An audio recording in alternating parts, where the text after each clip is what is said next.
had the Bretton Woods Agreement of 1944, and this was an agreement to peg the US dollar to gold at a rate of $35 per ounce. All other nations' currencies would be pegged to the US dollar at an agreed fixed exchange rate.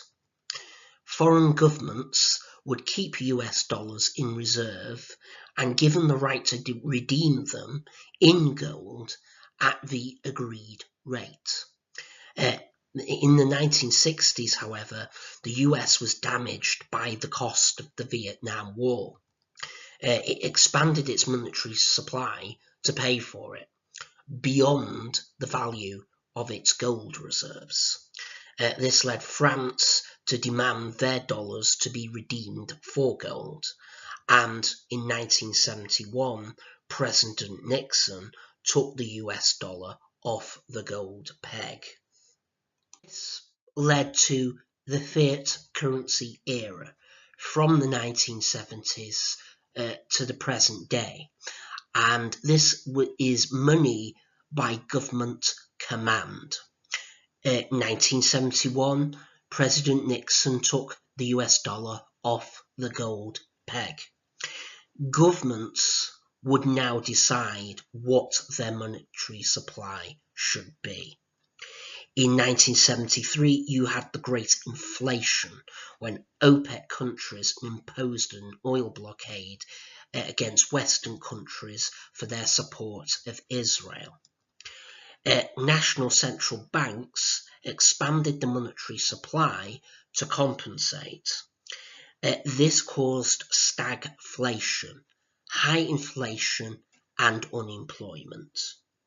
In 1979, you had the Great Moderation, and this was when there was huge hikes in interest rates to constrain the monetary supply. It caused a recession, but inflation was brought under control.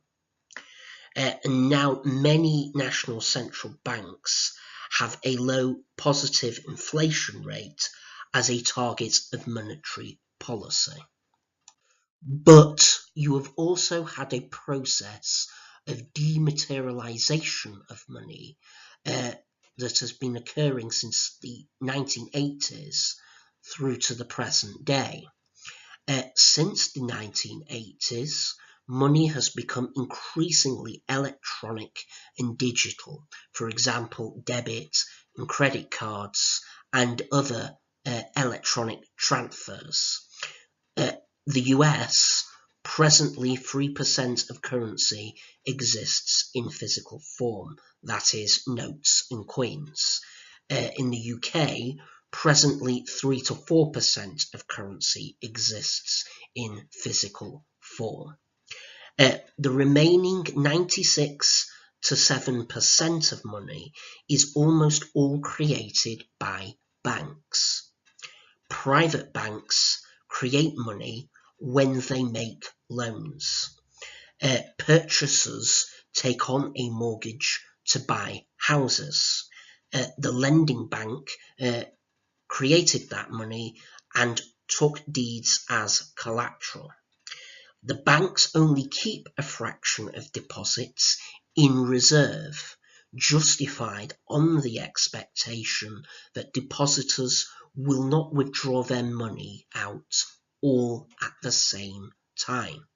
And so it is a system based on trust. And therefore, we can envisage a time of future elimination of all physical cash. Why? Because it is hard to trace where all physical cash circulates through the economy. Some economic statistics are revised several years in arrears.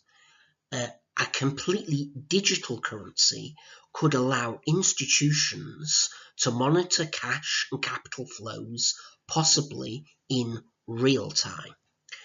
This could cut down on criminal activity, where payment is settled in physical cash.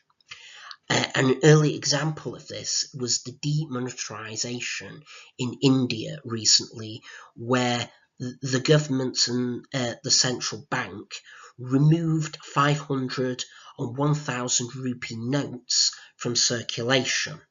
The problem was 80% of Indians store their wealth in physical cash, and it caused a huge bank run where people are trying to get cash in their 500 and 1,000 rupee notes, and the banks run out of notes to replace these notes with, and in the heat and commotion 35 people died.